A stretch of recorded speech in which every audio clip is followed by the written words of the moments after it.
prepared a few messages to share with you. What can I say?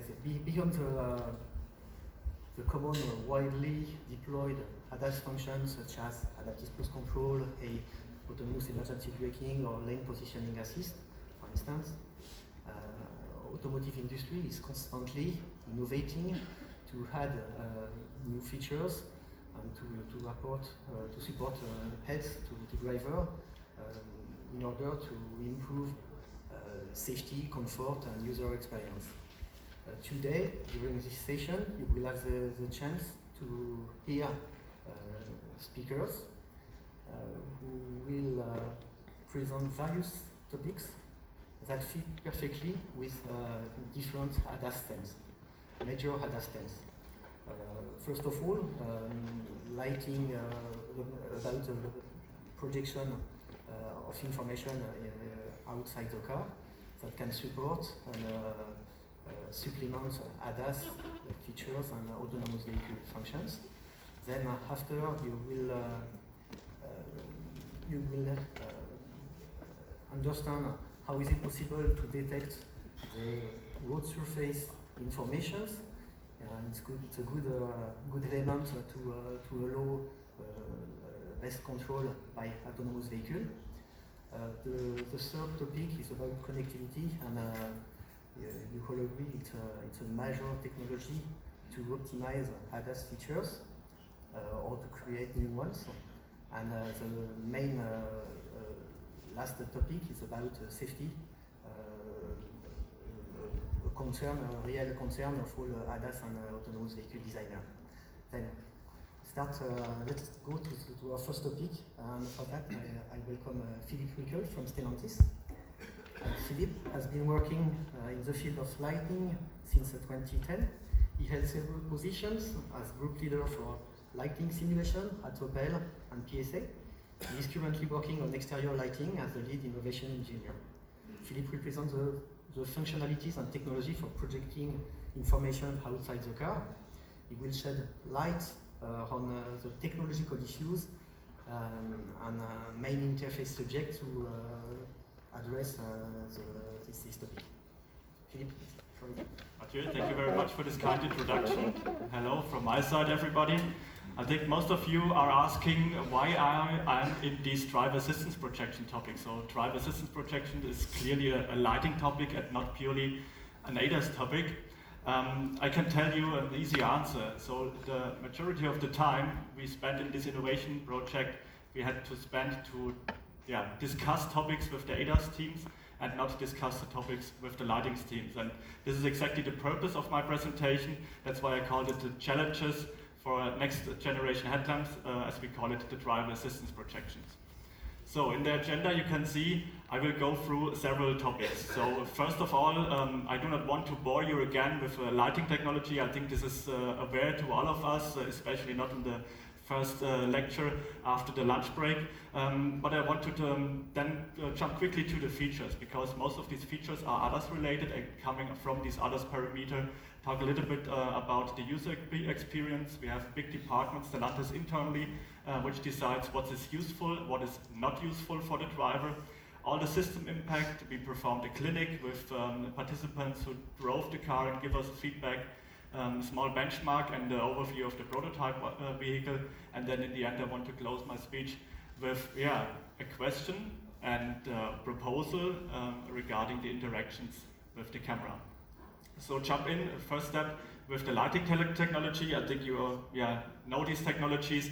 We have the micro LED on the left side, we have the LCD, and we have the DMD. This decision we had made several years before, and we came to the conclusion that the micro LED is for our purpose the best performing technology. So also sorry to the TI colleagues, I know you have a great roadmap, but we will stay in contact and see what is coming next. I think all of you know LCD is more or less out because we do not have the possibility for the industrialization. Also, a very interesting topic was the future design. When we look at the left side, you can see the 84 pixel module in comparison to that 26K module, so they're becoming much more smaller.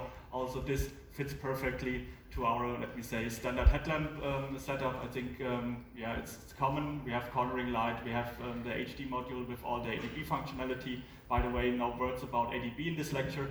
The low beam cutoff line, and for sure the driver assistance projection, and behind the low resolution matrix with the foreground. Maybe as preparation for the features and for the, let me say, the designs of all the projections, we've done an overview where we wanted to see which resolution we really need. What do we need, for example, for the guiding lines? What resolution do we need for symbols? And what resolution we need for the ADB? And with this resolution of 0.1 degrees, we more or less found a sweet spot for us in regards of performance to resolution and the cost of the system. With that, I want directly to jump into the features.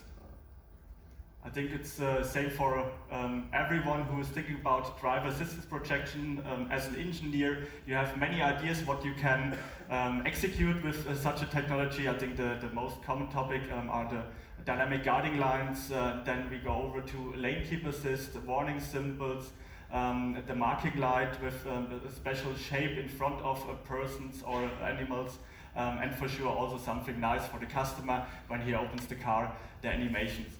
And when you look at these topics, more or less, except the welcome light, all the inputs are coming from the ADAS systems.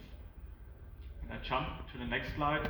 Also here, we can visualize the ACC on the top. We can visualize areas when we are maneuvering, when we are parking to support the driver, that he has not only the audio feedback, we have the speed indicator, we can highlight potholes in front of the car, that the driver can pass them well, or also some very, let me say, far away ideas to project a crosswalk. These first steps, we limited us on a very low number of use cases because the first step, next generations of vehicles are equipped with many ADAS systems. For example, lane keep assist, emergency brake, all the adaptive cruise control systems. So do we really need to have a system more in front of our car to visualize the driver again, what anyhow the car is doing automatically?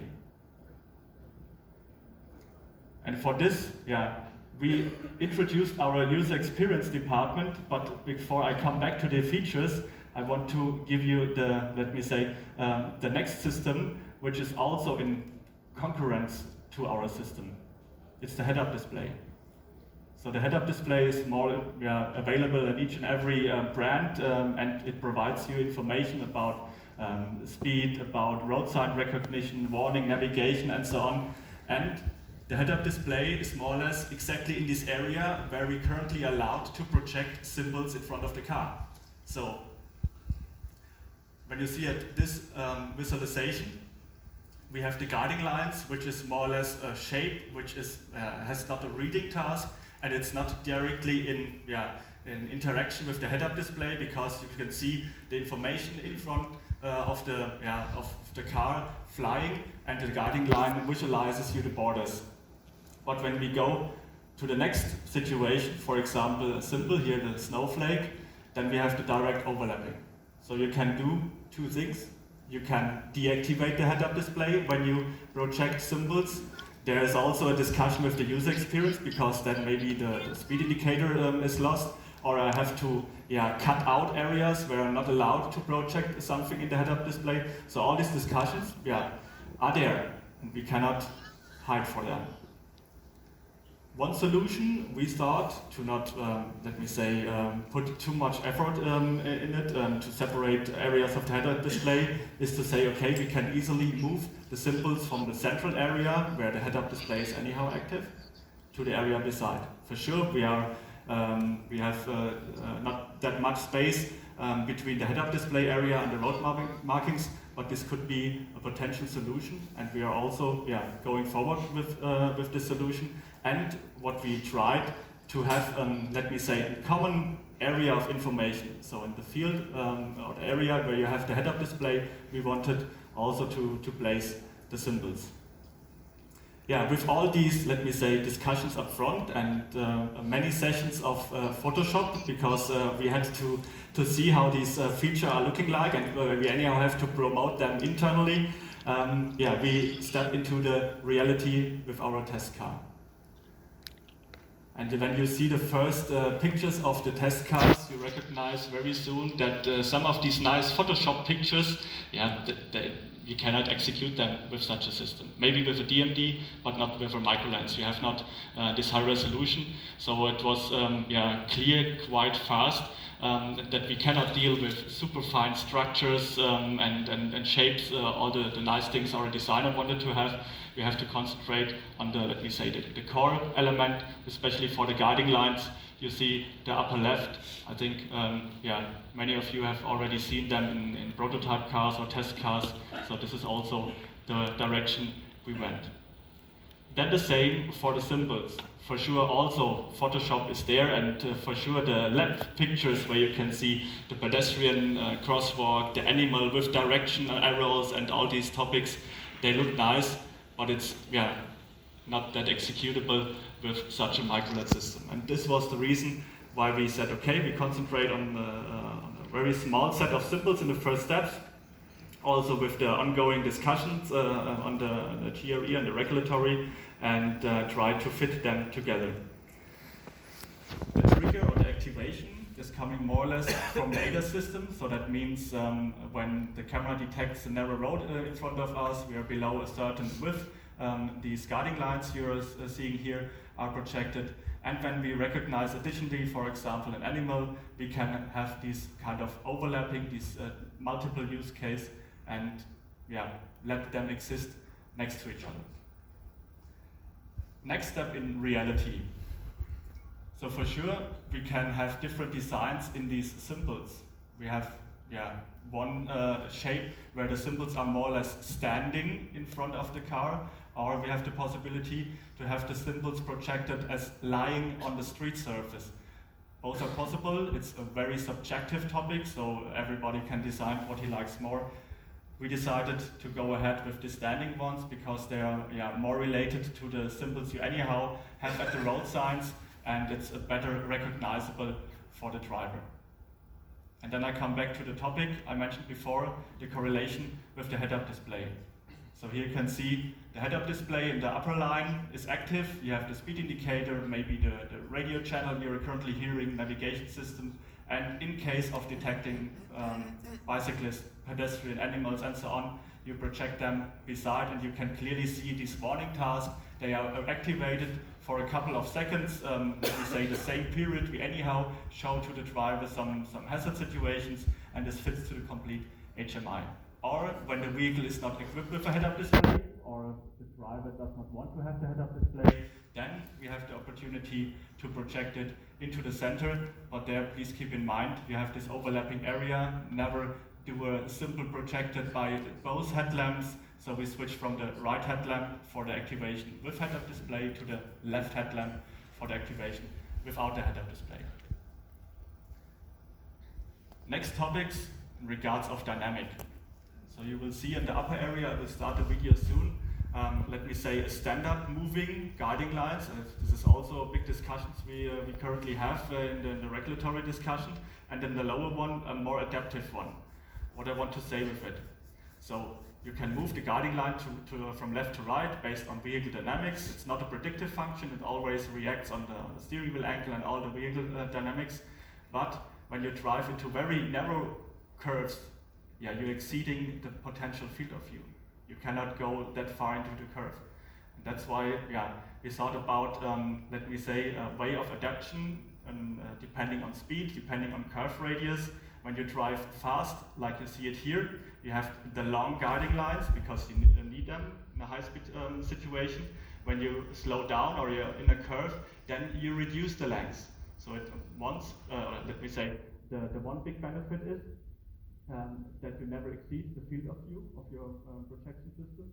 The other benefit is that when you drive into the curve, you never touch the road marking with your guiding line. in order to not also come into other lanes, which is also a constraint currently. And then I will try to make it quickly.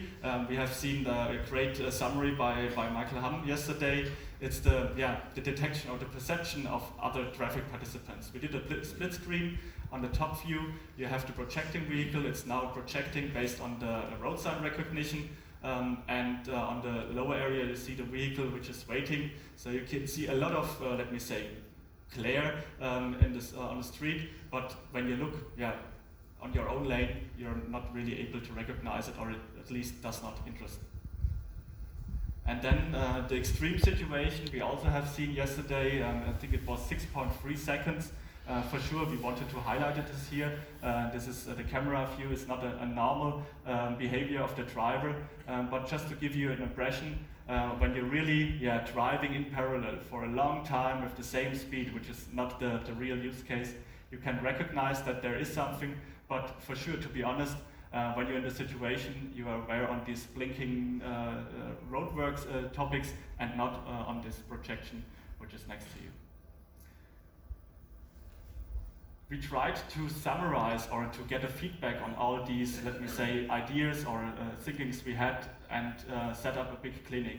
I don't go in details, this would take another lecture, but we let a lot of people, different ages, different brand drivers, so drivers from Stellantis cars, drivers from non-Stellantis cars, drivers who are familiar with head-up display, who are not familiar with head-up display. Let them drive through a course with all these use cases, and as a, let me say, executive summary for you now here, collected the feedback. So we have the simple projection, we have the simple projection with head-up display active, and we had the guidelines. And you can see we are more or less scratching at the 80% wish list of the customer. So the real feedback from statistical customer benefit was these features. They bring me safety, they bring me comfort. I feel more safe even when I have a head-up display, have information displayed in front of me, and together with the symbols, it's better. Then one of the last charts is the ADAS and the camera impact.